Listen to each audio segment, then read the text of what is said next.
처장님, 법원행정처장님, 저번 예. 금요일 질의 때 5급 사무관 이 계엄사의 5급 사무관 파견 요청에 대해서 12시 50분에 그즈음 요청을 받으셨고 예. 간부회의에서 요청에 응할 필요가 없다고 판단하셨다. 그리고 예. 네 가지 의문 사항이 있다고 말씀하셨죠. 법적으로 어찌되어 계엄령 선포 시각인 3일 22시 28분부터 4일 05시 01분 해제 선포하기 전까지 국무회의 의결 전까지는 사실상 계엄령의 법적 효력이 있는 상황 아닙니까? 형식적으로 보면 형식적으로 있습니다. 그러면 05시 01분 전까지 법원 행정처에서 5급 사무관을 파견하지 않은 이유는 이미 1시 즈음에 있었던 간부회의에서 이 법적인 구성 요건이 부족하다. 이 비상계엄이 사실상 위헌하다라고 사실상 법원에서의 입장과 판단이 정리된 거 아니겠습니까?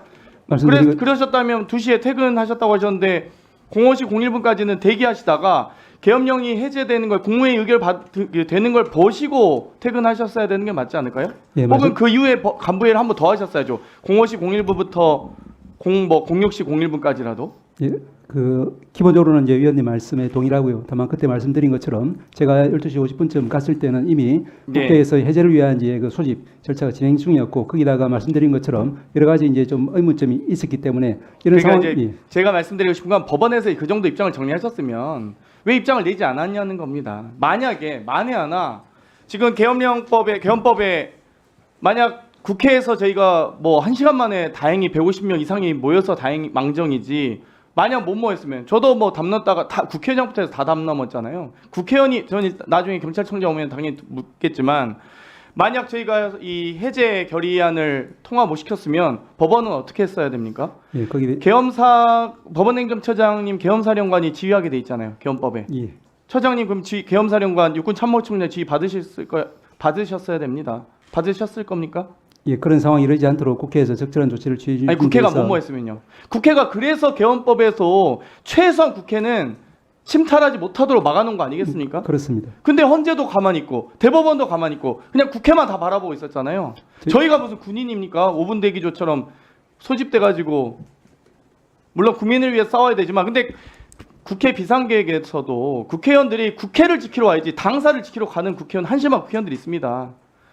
탄핵소추안 참여도 못하고 아무튼 저는 법원 행정처가 이런 사태가 있을 때 최소한 삼권 분립에 그리고 대한민국 법치의 최후의 보루 아니겠습니까? 그럼 얘기해 주셔야죠. 국회만 바라보고 있으면 어떻게 하십니까?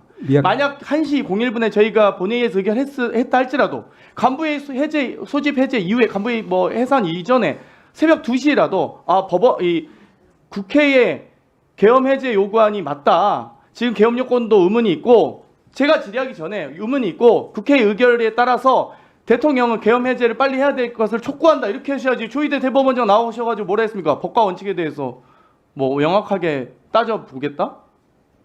국민들이 불안에 떨고 있는데 새벽 2시에 집에 퇴근하는 게 말이 됩니까?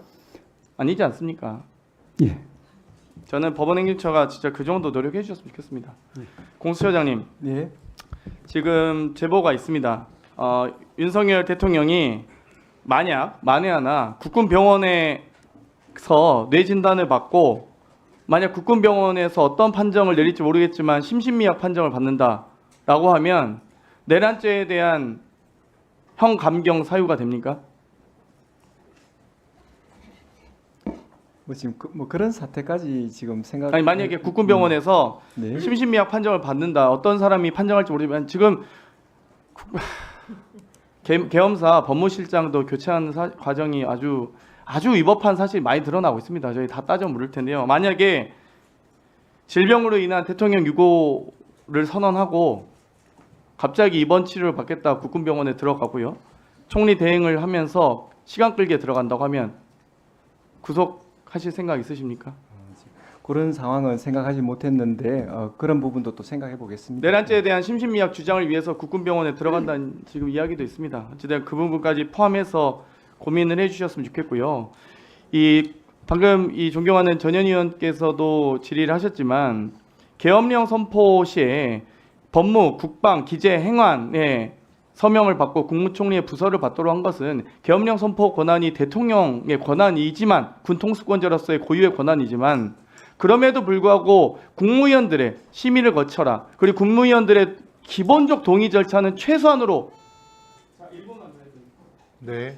최소한의 동의를 거쳐라는 것 아니겠습니까? 만약 이 연명도 안 받았고 부서도 없었다면 정말 이 주요 부처 장관들 아니겠습니까? 기재와 행안, 국방, 법무 주요 부처의 연명도 안 받고 만약 대통령이 했다면 그거는 어떤 사안이 되겠습니까? 지금 국무회의에서의 어떤 심의 참여한 것만으로 이제 범죄 성립되는지 어차피 이 사건 수사에서는 쟁점이 잘 될 수밖에 수사해 없을 주십시오. 것 같습니다. 예. 검토하겠습니다. 예. 법무부 장관님, 예. 본인은 이 내란 혐의의 가해자입니까? 피해자입니까? 구경꾼이라고 생각하십니까? 본인은 피해자입니까? 그 난 어디에도- 아무것도 몰랐는데 그- 대통령이 막 무자비를 한 겁니까? 그건 그 아니시죠? 어디에도 포함되지 않다. 아, 그 세 개 다 아니시고 그럼 뭡니까 도대체? 법무장관은 국무위원으로서의 자격 어떤 자격으로 거기 앉아 계셨습니까? 계엄령 선포 시에 그냥 대통령 의견 경청하러 가신 겁니까? 전부 다 그렇지 않았습니다. 여러 그렇죠. 가지 이야기 막으셨어야죠. 많이 했습니다. 예. 이건 막으셨어야 되는 겁니다. 직을 걸고라도 계엄령 선포 시에 그 회의를 나오셔서 법무부 장관으로서 대한민국 법치주의가 무너졌다. 법무장관 사퇴하겠다라고 외치셨어야죠. 그래야 김재규라도 될 수 있었습니다. 이상실이 마치겠습니다. 네, 수고하셨습니다. 박정희 의원님, 예, 질의해 주시기 바랍니다. 여기서 잠깐. 지금부터 주목해 주시기 바랍니다. 제가 시청자분들을 위해서 깜짝 선물 하나 준비했는데요. 제가 항상 여러분들께 뭐라고 말씀을 드렸나요? 뉴스만 평소에 잘 챙겨보셔도 돈이 된다. 돈을 벌 수 있다. 라고 말씀을 드렸는데요. 여기 보이는 각종 뉴스를 보게 되면 여러분들은 어떤 생각이 드세요? 그냥 뉴스만 보고 끝내는지 아니면 이 뉴스를 어떻게 이용할 수 있는지 이 부분을 고민하고 계시는지를 여쭤보고 싶습니다. 자, 그 이유가 뭐냐 하면 제가 지난 11월에 여러분들께 뭐라고 말씀을 드렸나요? 지금은 로봇 사업에 관심을 가져야 한다. 뉴스만 보고 그냥 넘기지 마시고 투자 쪽으로 생각을 해보시라고 말씀드렸습니다. 그리고 나서 이런 썸네일을 보고 뉴스를 통해서 많이 보셨을 텐데요. 이런 로봇 산업이 이슈가 되었을 때 부자들은 어떻게 생각한다고 했나요? 로봇과 관련된 투자 수단은 뭐가 있는지, 어떤 주식이 가장 좋은지, 어디에 투자를 해야 돈이 몰리는지 자연스럽게 생각한다고 제가 말씀드렸습니다. 그 이유가 뭐냐 하면 부자들이 봤을 때는 이슈가 곧 돈으로 이어지고 그 이슈가 나에게 돈을 벌어준다는 경험적 확신이 있기 때문에 부자들은 항상 이런 사회적 이슈를 관심 있게 챙겨본다라고 말씀드렸습니다. 이번에도 마찬가지입니다. 제가 지난번에 시청자분들과 함께하는 주식으로 수익 내기 이벤트를 진행했었는데요. 당연히 100% 무료로 진행했습니다. 자, 여기 보시면 아시겠지만 제가 지난번에도 저한테 성공이라는 문자를 보내주신 모든 시청자분들께 이렇게 로봇 관련주 중에 가장 급등할 확률이 높은 딱 한 종목, 두산로보틱스 한 종목을 여러분들께 추천드렸어요.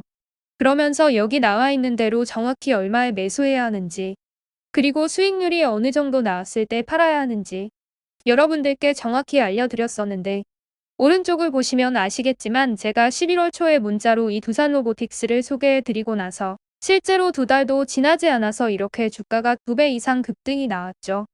그래서 당시에도 굉장히 많은 분들이 제가 드린 이 종목으로 많은 수익을 내실 수 있었는데요. 다시 한번 수익 축하드리고, 자, 이번에도 마찬가지입니다. 최근에 이슈되고 있는 게 전쟁 키워드입니다. 여기서 우리는 어떻게 생각해 볼 수 있을까요? 전쟁이 계속해서 심화되면 피해가 커지기 때문에 전쟁에 필요한 물자나 의료 지원 물품들이 반드시 필요할 수밖에 없다. 그럼 그 중에서 전쟁을 실제로 해본 경험이 있고 의료 수준이 높은 우리나라 기업들 중에 한 곳이 가장 크게 부각될 수밖에 없습니다. 그럼 당연히 우리는 이쪽으로 생각해야 된다는 겁니다. 자, 그렇기 때문에 제가 이번에도 뭘 보내드린다고요? 지난번과 마찬가지로 성공이라는 문자를 보내주시면 제가 물자 지원 관련주 중에 앞으로 대장주 역할을 하면서 주가가 가장 크게 급등할 한 종목을 시청자분들께 문자로 종목명과 사고 파는 시점을 모두 알려드릴 거예요. 혹시라도 나는 주식을 하지 않는 분들, 연세가 있으셔서 망설이시는 분들은 주변에 주식하시는 분들이나 자녀분들에게 한번 사보라고 추천해 주실 수도 있으시겠죠. 그래서 이번 영상을 시청하시는 시청자분들 중에 나도 이번 종목이 궁금하다 하시는 분들은 부담 갖지 마시고 어느 시간대나 상관없이 상단에 제 번호를 항상 남겨놓고 있습니다. 제 번호 010-4292-3138 번호로 저에게 이런 식으로 성공이라고 문자 보내주시면 제가 이번에도 똑같이 무료 추천 급등주 문자를 보내드리겠습니다. 이해되시죠? 그래서 제 번호 010-4292-3138 번호로 성공이라고 문자 보내주시면 여러분들이 이슈를 통해서 직접 돈을 벌 수 있는 연습을 해보실 수 있습니다. 앞전에도 말씀드렸다시피 100% 무료로 진행되고 저는 많은 것을 바라지 않습니다. 구독과 좋아요 한 번씩만 눌러주시면 됩니다. 긴 영상 시청해주셔서 감사합니다.